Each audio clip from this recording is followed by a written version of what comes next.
Come to you, Thomas. Let me say the private sector, man. Attaining SDG goals, it's the partnership between the public sector and the private sector. Now, let's take a look at what she just highlighted. She talked about education, health, and also added food security. Now, how is the private sector partnering to help ensure that by 2030, we can sit back and say we have achieved this much in education, this much in health, this much in food security? So what is an organization like yours, the private sector, doing to help grow our pursuit? Thank you very much for the question. My name is Isibor, and I work at ACCA. And ACCA is a global organization for professional accountants. And we have a strong commitment to the UN SDGs.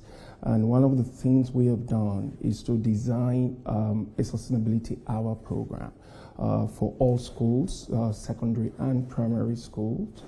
So the objective of it is actually to help educate, increase knowledge, understanding, and as well try and change behavior and also drive advocacy as well for the SDG. I think the importance of what we are bringing to the table is that we're making this investment of ourselves to ensure that Nigeria and, of course, future leaders around the world understand the concept of SDG and, of course, start living it as well. So it would take a look at quality education, just like Rukaya has mentioned specifically.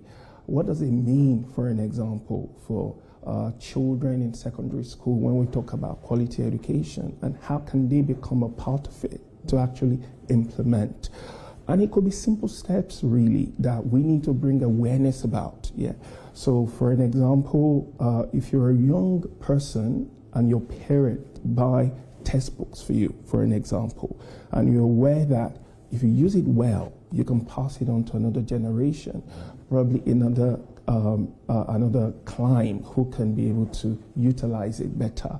They may not be able to afford it, so it helps improve overall education and helps the government in itself to meet its own education objective. So those are the sort of support and partnership that private organizations, professional bodies, global organizations bring to the table to ensure that sustainability is not just a buzzword, but it's actually implemented, it's practical, and it goes deep down. Academia is quite key, to this SDG, the implementation of these SDGs.